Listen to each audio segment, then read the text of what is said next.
Al salir de una predicación un domingo en la mañana en otra iglesia, alguien me hizo lo que es posiblemente el comentario más interesante que he recibido después de una predicación. Primero me comentó sobre algunas cosas que dije. Yo también le respondí a eso que él me dijo dentro del contexto del sermón. Pero después de eso me dijo algo como esto: no se preocupe, pastor, porque yo puedo ver detrás de sus palabras y de sus pensamientos cuáles son sus luchas, cuáles son sus preguntas, cuáles son sus inquietudes, cuáles son las cosas que están cavilando en su vida. Yo las puedo ver en aquello que usted dice. Y ese día me di cuenta que todo lo que nosotros decimos o hacemos tiene siempre detrás un escenario de luchas, de preguntas, de dudas, de inquietudes, un escenario de circunstancias que están albergadas en nuestra vida, nuestro corazón, nuestro pensamiento, y que muchas veces son las que provocan nuestras palabras y nuestros pensamientos. En ocasiones la provocan para bien, en ocasiones la provocan no para tan bien. Son las que provocan también nuestras actitudes frente a la vida. Nuestras acciones reflejan ese escenario que está al fondo de nuestro ser. Y cuando nosotros llegamos a la casa del Señor, llegamos no solamente con nuestra vida, con lo que se ve fuera de ella, sino que también llegamos con ese otro escenario escondido.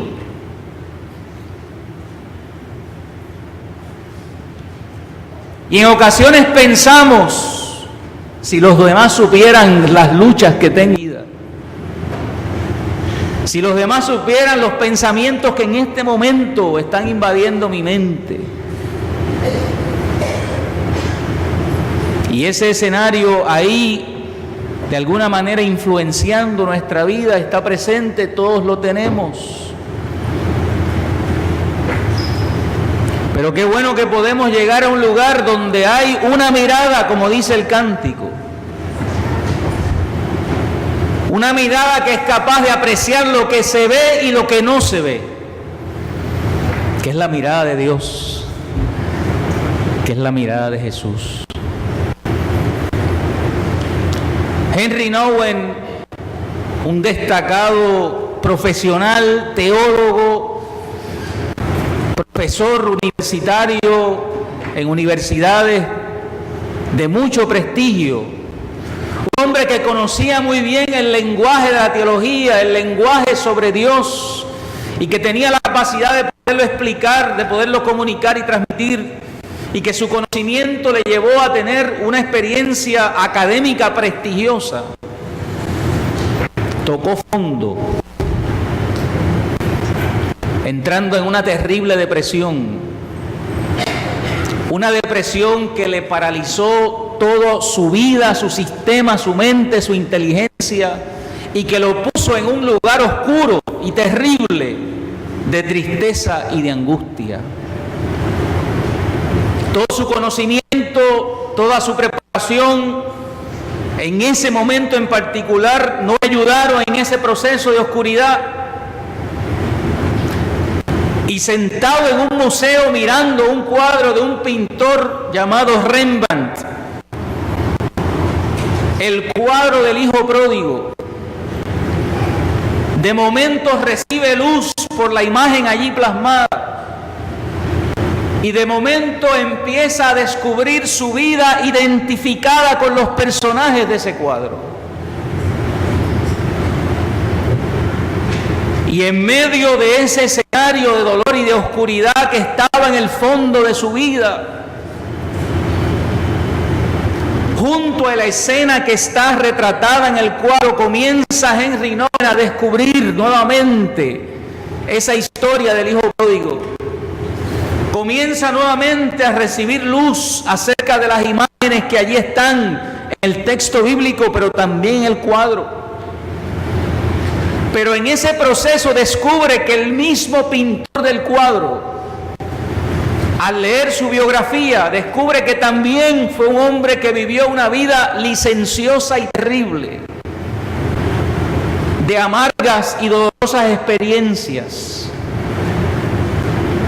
y que dicen los historiadores que fue una vida, en términos de su vida personal, una vida perdida, mal invertida. Un pintor brillante con capacidades extraordinarias, pero en su vida personal, en ese escenario de fondo de su ser, habían luchas angustiosas. Y descubre Henry Nouwen que en ese cuadro del hijo pródigo también estaba retratado la vida del pintor que lo produce.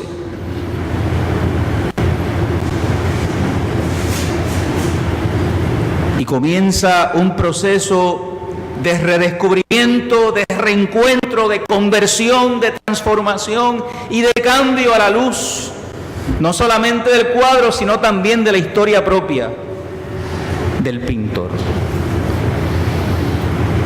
Pero detrás de la historia del hijo pródigo, que en esta mañana hemos leído parte de ella, hay también un escenario de fondo.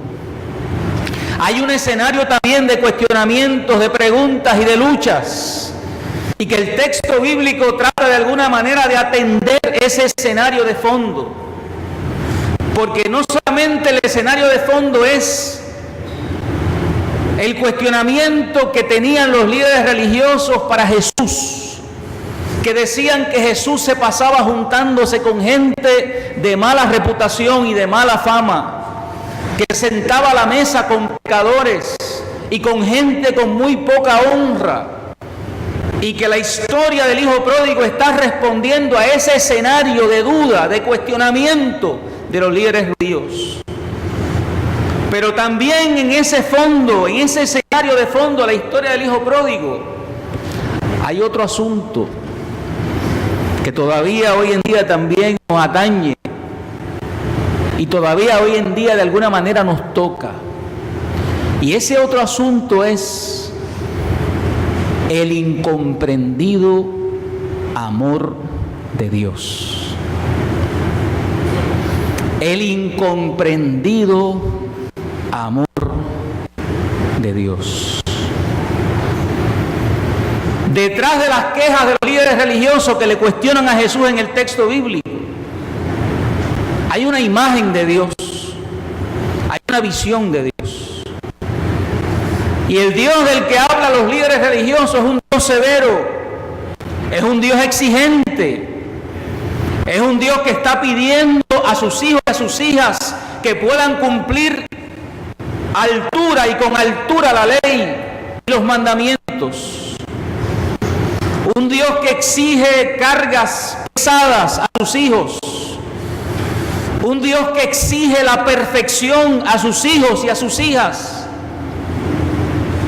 Y por eso se les hacía muy difícil a aquellos líderes religiosos entender por qué Jesús se sentaba a la mesa con gente fracasada en su fe y fracasada en su experiencia religiosa.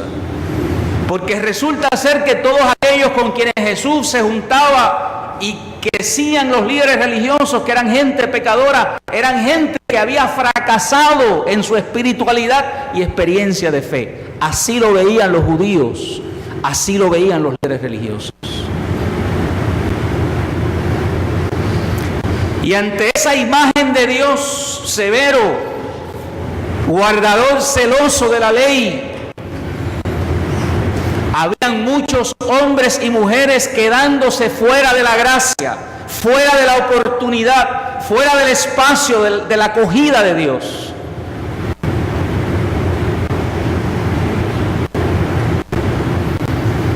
Pero no se vaya lejos. Hay gente que todavía cree en un Dios como ese. Hay gente que todavía predica un Dios como ese. Hay gente que piensa que Dios es ese juez severo que tenían en mente los judíos y los fariseos. Hay gente que piensa que ese Dios de pesadas cargas sobre el ser humano, de exigencias profundas y a veces amargas y dolorosas al ser humano, hay quien todavía cree en ese Dios.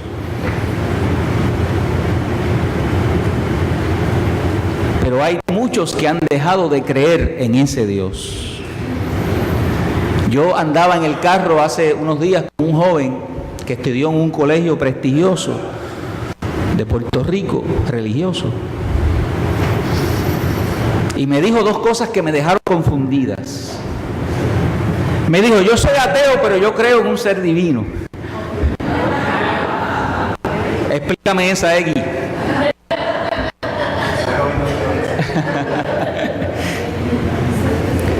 Pero yo entendí lo que él me estaba diciendo. Él lo que me estaba diciendo es, en ese Dios que muchas veces he escuchado por ahí, del que se habla, en ese Dios de que muchas veces he escuchado por ahí que se predica, en ese Dios yo no creo. Hay gente que son ateas, pero no necesariamente porque no creen en Dios. Es que no creen en el Dios que le hemos vendido. No creen en el Dios que se le ha comunicado. Porque muchas veces este Dios que se ha comunicado, que muchas veces está muy aparte de quien realmente es Dios y se ha convertido en un Dios creado a imagen y semejanza nuestra. Porque es el Dios que transmite mis prejuicios, porque es el Dios que piensa como yo pienso, porque es el Dios que transmite lo que yo siento en mi corazón. Y en nombre de ese Dios creado a mi imagen y semejanza, hemos lastimado y golpeado a mucha gente. Y muchas de nuestras generaciones más jóvenes han sido atropelladas por ese Dios. En ocasiones no quieren saber de la iglesia, no porque no quieran saber de Dios, no quieren saber de ese Dios.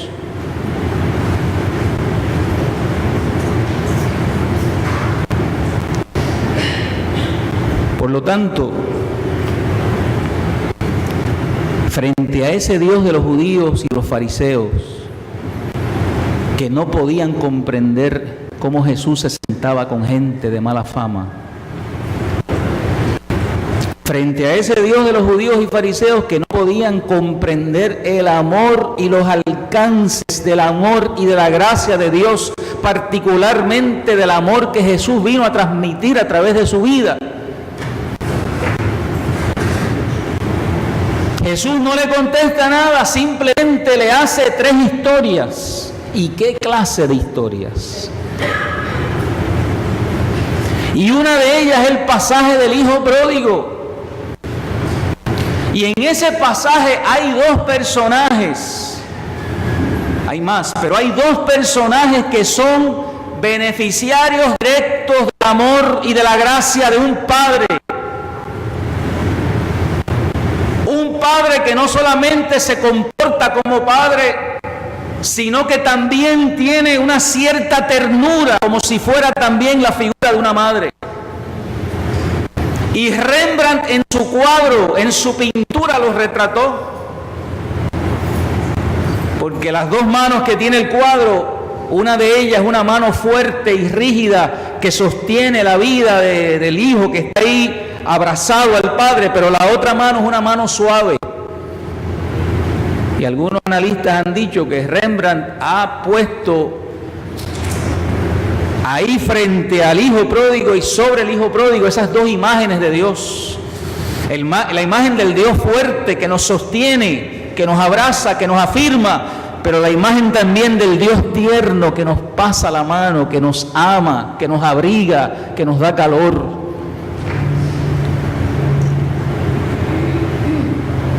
Y frente a aquella historia que está siendo contada, dentro de la misma historia hay incomprensión acerca del amor de Dios. El hijo pródigo, por un lado, no puede entender los niveles del amor de su padre, porque esos niveles de amor del padre de la historia superan, pero por mucho, las expectativas que el propio hijo pequeño tenía. Y recuerden que ese hijo menor le falta el respeto a su padre, pide el dinero, se larga de allí, los gasta y los derrocha. Prácticamente insulta a su padre diciendo: yo no quiero tener que ver nada contigo. Su acción en esa cultura judía es una deshonra para cualquier familia y para cualquier padre. Ante los modelos de crianza nuestro, ese hijo menor merecía una buena pela.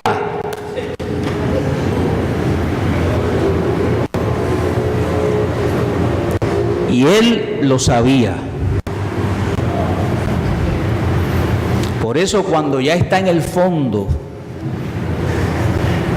cuando ya esos escenarios de vida se convirtieron en escenarios de desierto, cuando se acabó el dinero, cuando se acabaron las amistades, cuando se acabó todo y lo que quedaba era él con su pellejo y con su dolor, y los puercos y los cerdos frente a él,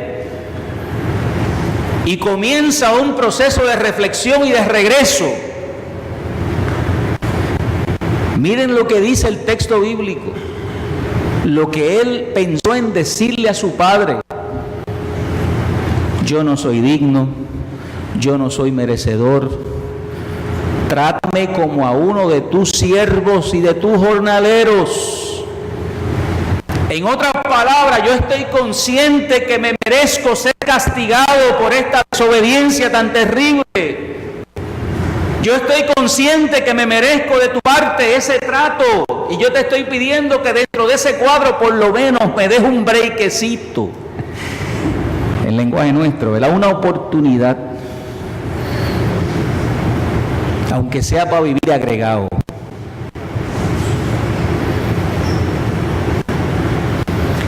Y para sorpresa del Padre, y para sorpresa nuestra, y para sorpresa de los judíos que estaban allí y de sus discípulos, el texto nos recuerda que cuando el hijo venía desde lejos, no tuvo que llegar a la casa, porque cuando el padre lo vio, sin haber escuchado ni una sola palabra de arrepentimiento, ¿no le sorprende eso? Sin haber escuchado ni una palabra de arrepentimiento, sin ni siquiera saber si venía para su casa para pedirle más chavo y decirle: mira, se me acabó lo que tengo, ¿me puedes dar la TH, la tarjeta de crédito? O me puedo llevar un par de cosas para poderla vender y poder seguir la jugilanga por ahí para abajo, sin decir una sola palabra. El padre sale corriendo, lo mira con compasión, lo besa, lo abraza.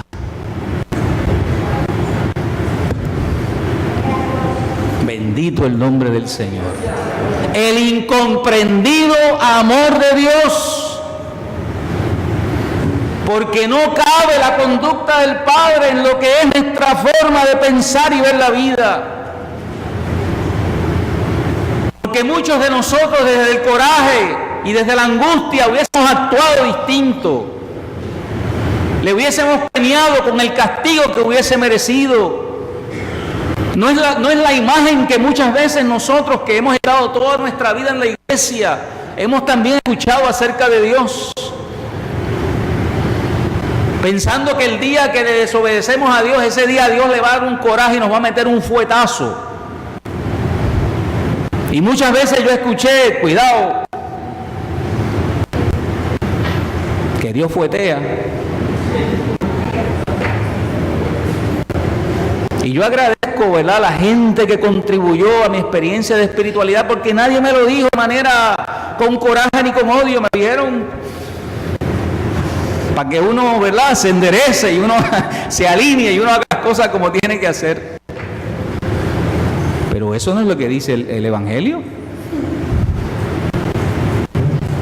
¿Usted se imagina cómo estaban aquellos fariseos, judíos y líderes religiosos mordiéndose la lengua, tratando de entender qué le pasa a este tipo, a este hombre de Nazaret? ¿Qué cosas tan extrañas está diciendo y está enseñando aquí? ¿Cómo es posible que el padre de ese muchacho ya salió cogiendo a darle un beso, que no le haya hecho nada, que no le haya castigado, y encima de eso le hizo una fiesta? Lo honra en su vestimenta con aquello que distingue a una persona. Estaba vestido de tierra, de amargura, de soledad, y el Padre lo viste de honra y de distinción.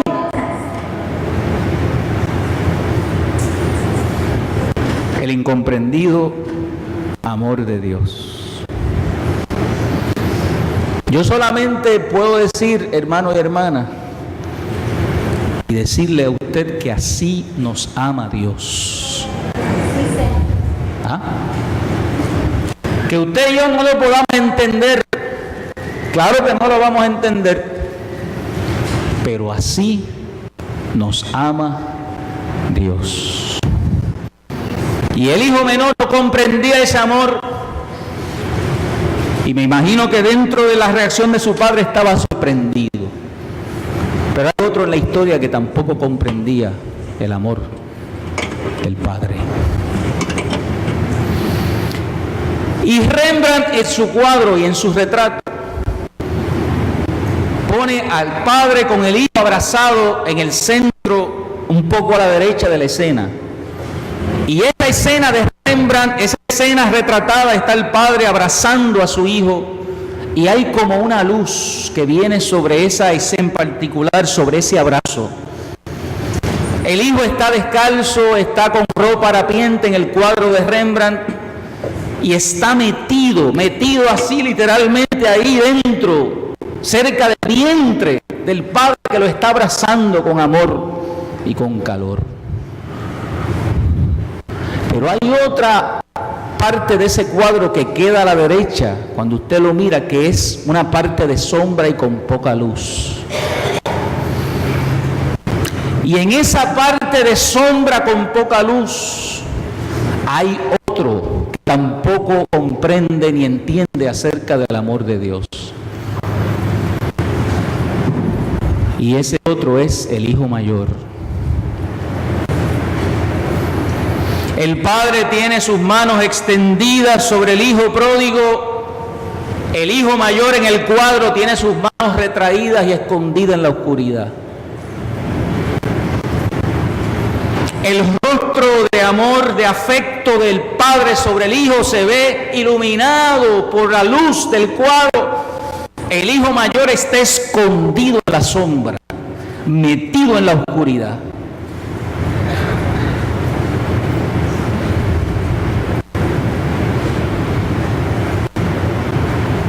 El hijo pródigo no comprendía el amor de Dios porque superó sus expectativas. El hijo mayor no comprende el amor de Dios porque está lleno de resentimientos. Y el que está lleno de resentimientos vive en la sombra y en la oscuridad. Y el que está lleno de resentimientos no puede celebrar ni afirmar lo que es el amor de Dios, ni lo puede entender. Porque el que vive con resentimiento de alguna manera está pasando juicio sobre lo que pasa.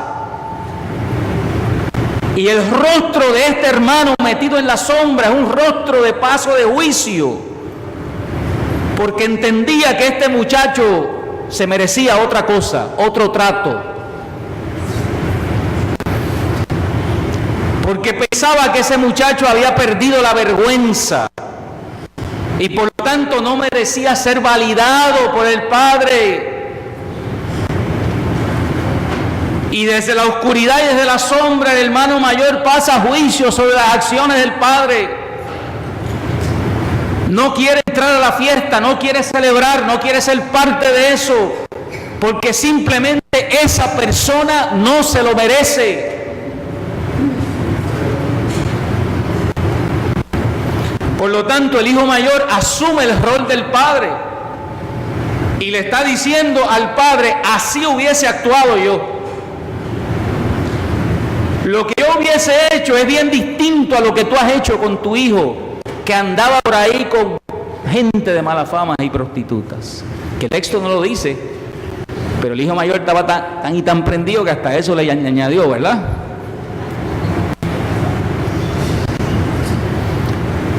Lo interesante no es eso, hermanos y hermanas. Lo interesante es que Dios ama a los dos. Porque el padre le responde al hijo y le deja saber que todo lo que él tiene es de él también. Y le dice: siempre has estado conmigo. ¿Qué te pasa? Pero por la acción del padre con su hijo pródigo, el hijo mayor comprende y entiende que el padre quiere más a ese que a mí.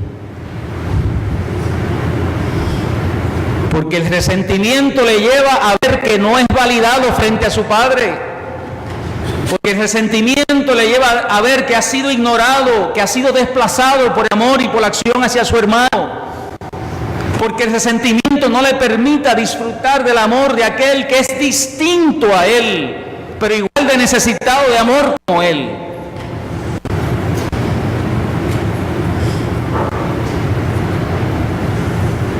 Y no sabemos si ese hijo mayor se quedó enchismado o resolvió su coraje, porque la historia no lo dice. Lo cual nos quiere decir que frente a ese cuadro hay opciones y decisiones que tienen que ser tomadas. Decisión que toma el hijo pródigo al dejarse abrazar por el padre. Y usted dice: pero ¿cómo es eso? ¿Acaso eso no es lo que uno quiere? Pues mire, hay gente que no se permite ser acogidos y abrazados por el amor de Dios, porque no lo puede comprender.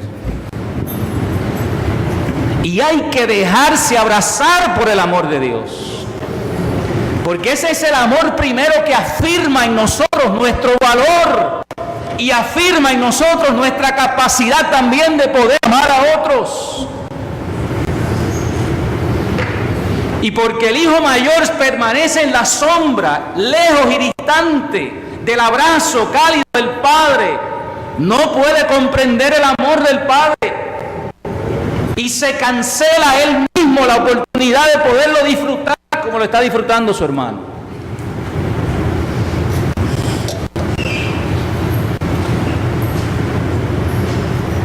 ¿Será posible que hay gente que se cancele a sí mismo la oportunidad de ser abrazados por Dios? ¿Será posible que hay gente que se cancele la posibilidad de poder estar en el regazo afectivo, tierno y amoroso de Dios? Pregunto yo. La parábola del hijo pródigo nos responde a eso y dice que sí, que los hay. Y lo triste es que no son de afuera, que son de la casa. Y lo triste es que se perdió el hijo pródigo por haberse ido lejos, pero se perdió también el hijo mayor por no entender el amor de Dios y el amor de su padre. En la casa, pero perdido, perdido, perdido.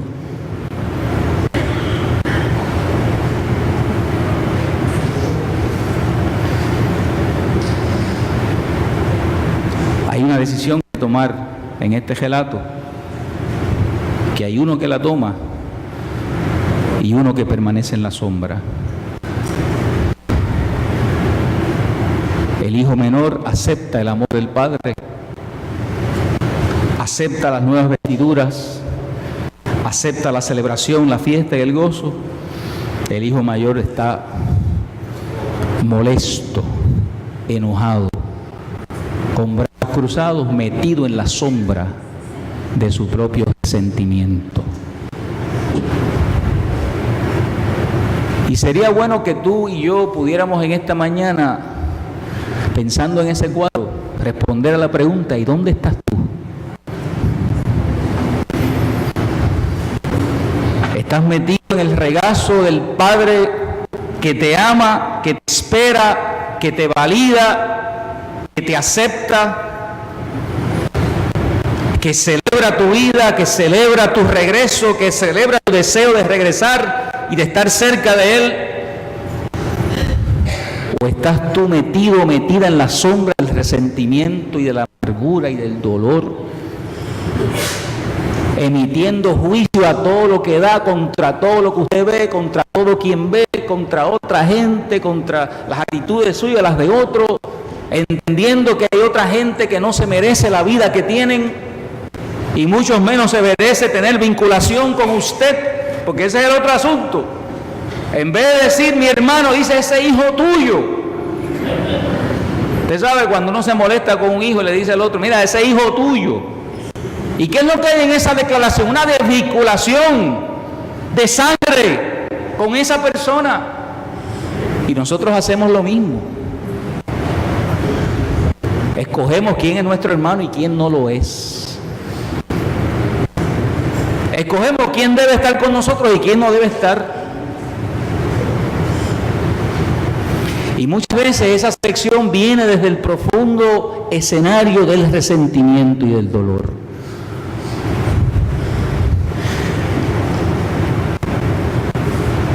Esto está bueno, pero tengo que terminar.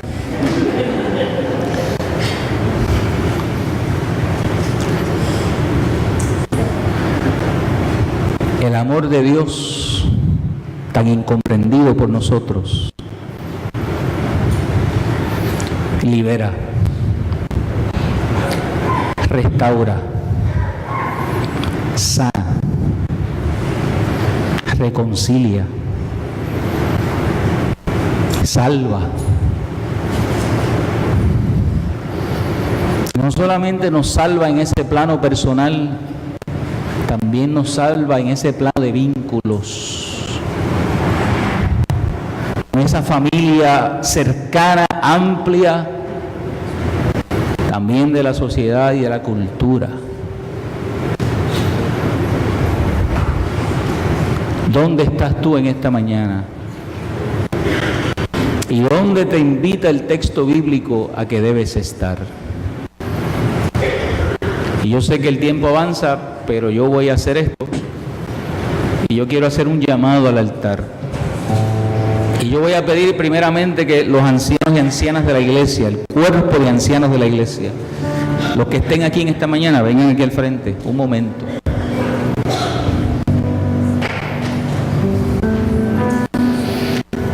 El cuerpo de ancianos de la iglesia venga aquí al altar.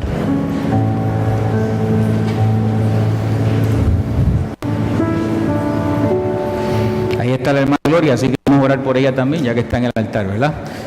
Cuerpo de ancianos. Estos hermanos y hermanas que están aquí hoy en esta mañana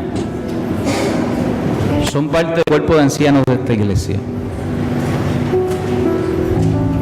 Y son gente que nos ayudan y nos apoyan en la oración, en el acompañamiento, de apoyo espiritual.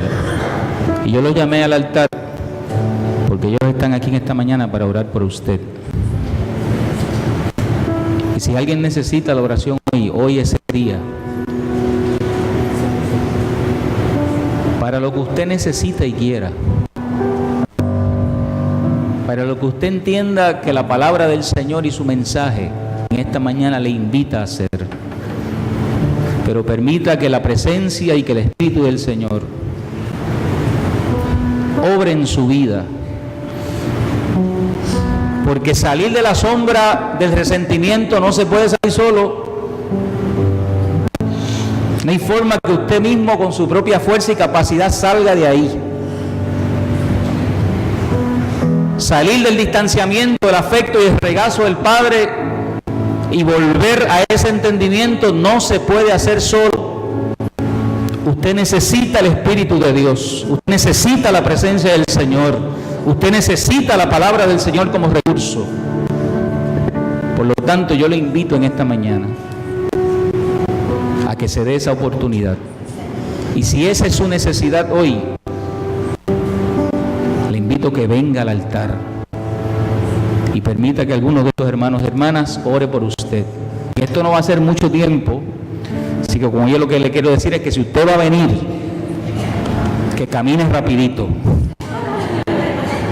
Yo no tengo que seguir hablándole para explicarle nada, porque usted lo siente en su mente y en su corazón, porque el Espíritu Santo ya se lo ha revelado a su propio espíritu. Así que usted sabe lo que tiene que hacer en esta mañana. Ancianos y ancianas, mírense por favor, para que usted pueda orar y mire por alrededor. Venga al altar del Señor. Venga a la luz. No se esconda en ese sentido, ¿verdad? En la sombra, sino venga a la luz. Venga a la luz del Señor. Y ustedes, la iglesia, me ayudan orando y vamos a cantar mientras ellos oran 2 veces. No lo puedo entender, pero Él me ama. No lo comprendo, pero Él me cubrirá. Todo mi ser se llena de Él, porque profundo e inmenso es su amor.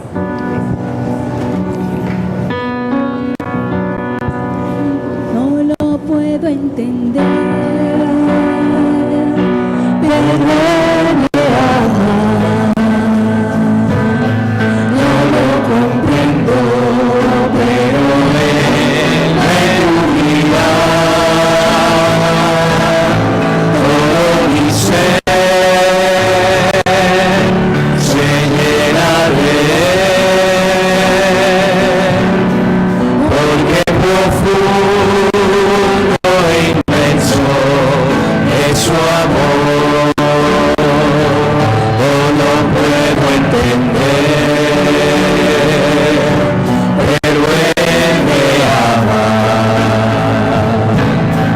No lo comprendo, pero Él me cubrirá. Todo mi ser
nuestras vidas, todo lo que somos se quiere llenar de ti, Señor.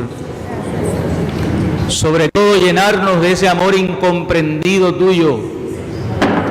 Pedirte, Señor, que tú llenes nuestro pensamiento y nuestro corazón, nuestras emociones y todo nuestro ser, con esa gracia, con ese espíritu, con esa presencia tuya que vivifica, con ese abrazo tuyo, Señor, de amor que valida nuestra vida, Señor, y valida que somos hijos amados, hijas amadas tuyas, Dios.